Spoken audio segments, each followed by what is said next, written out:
For nearly 1,000 years, Constantinople had survived everything meant to destroy it. Armies had come and gone. Empires had risen and collapsed.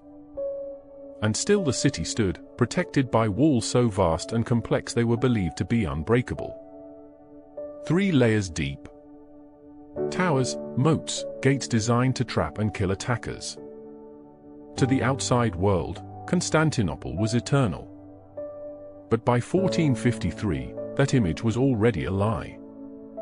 From a distance, the city still looked powerful. The walls stretched across the land like stone certainty. The sea guarded its flanks. History itself seemed to stand on its side. Inside, it was hollow. The population had collapsed over generations. Neighborhoods once full of life had turned into empty spaces, gardens growing where homes had been abandoned.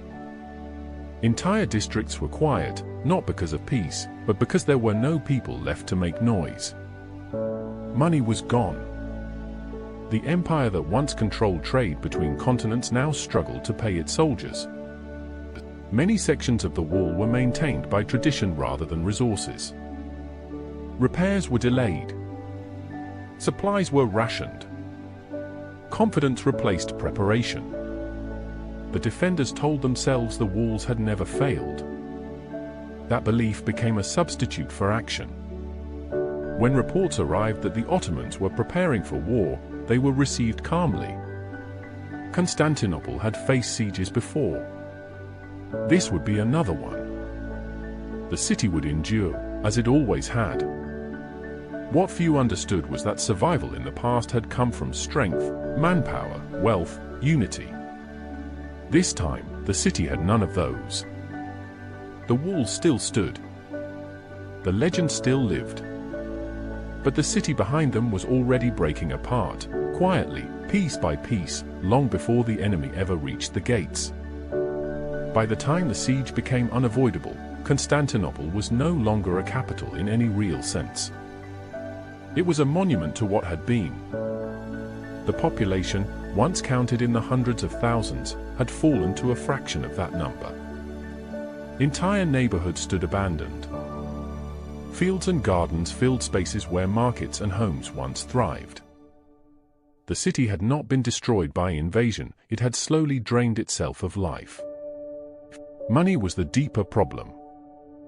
The imperial treasury was nearly empty. Taxes barely covered daily survival, let alone war preparation. Soldiers were paid late, if at all. Many defenders were volunteers, foreigners, or mercenaries promised rewards that no one could guarantee. Repairs to the walls happened unevenly.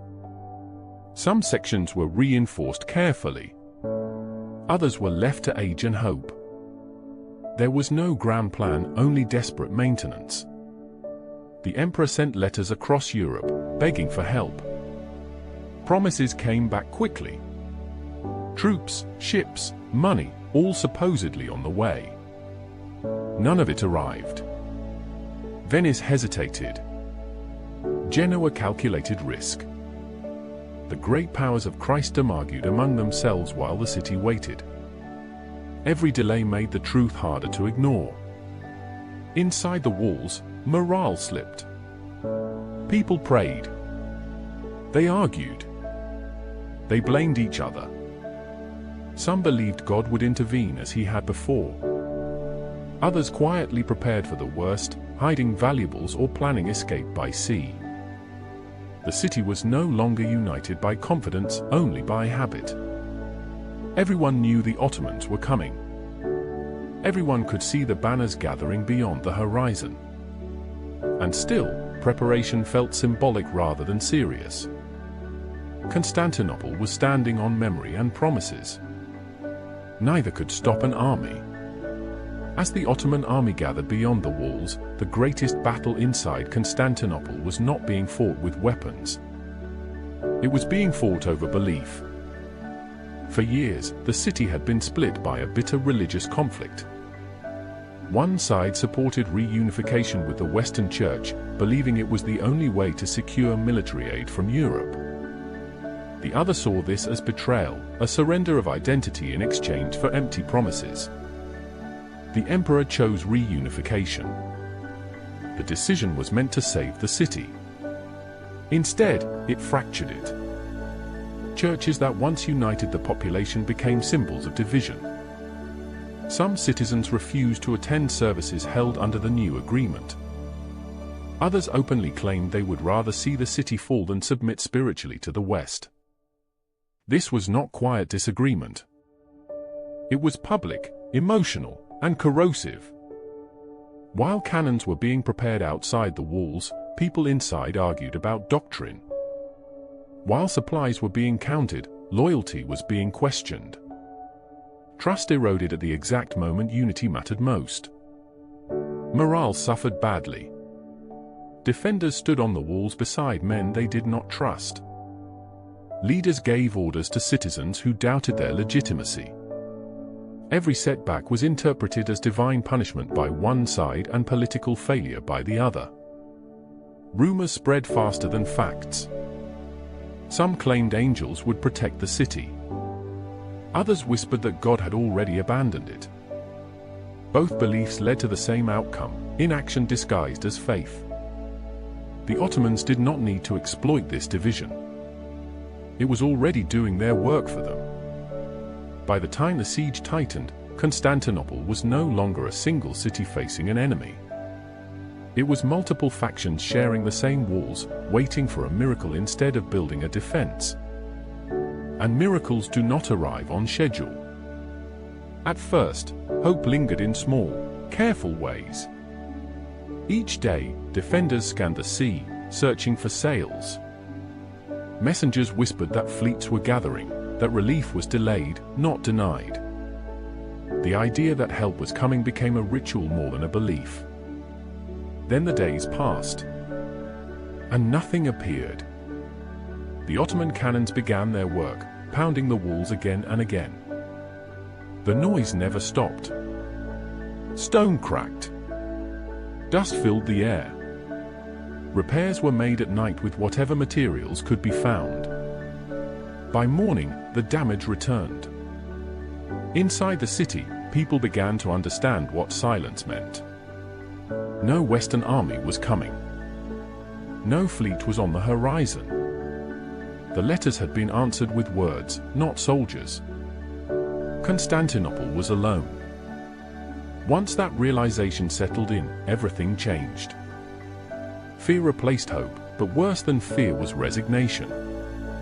Some defenders still fought with discipline, but many simply endured. They did not expect victory anymore. They expected an ending. Prayers grew desperate. Processions filled the streets. Relics were carried along the walls as protection, not symbol. Faith became the last line of defense because all others had failed. Even the leadership felt it. Orders continued, but without confidence. Decisions were made to delay rather than to win. Every action assumed time was running out.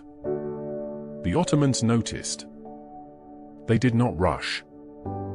They tightened pressure slowly, knowing the city was weakening from within. The cannons were important, but patience was more effective. By the final days, no one was waiting for help anymore.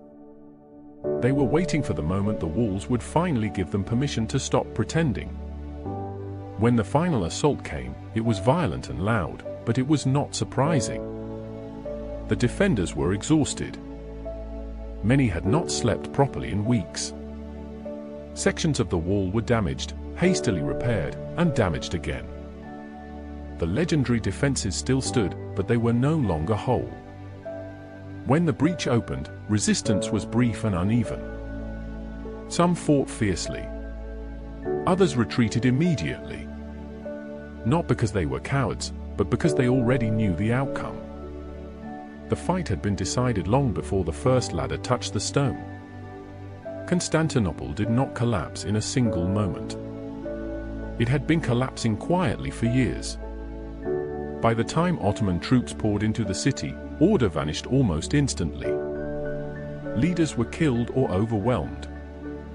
Commands went unheard. The city that once governed an empire could not even govern itself. The walls, famous for surviving centuries of siege, were the last thing to fail. Everything else had already fallen. The treasury was empty. The population was divided. Faith had replaced planning. Hope had replaced preparation. The city's legend outlived its strength.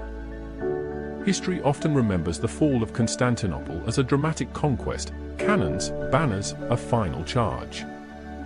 But the truth is less dramatic and more unsettling. The fortress did not collapse because it was attacked. It collapsed because it no longer functioned.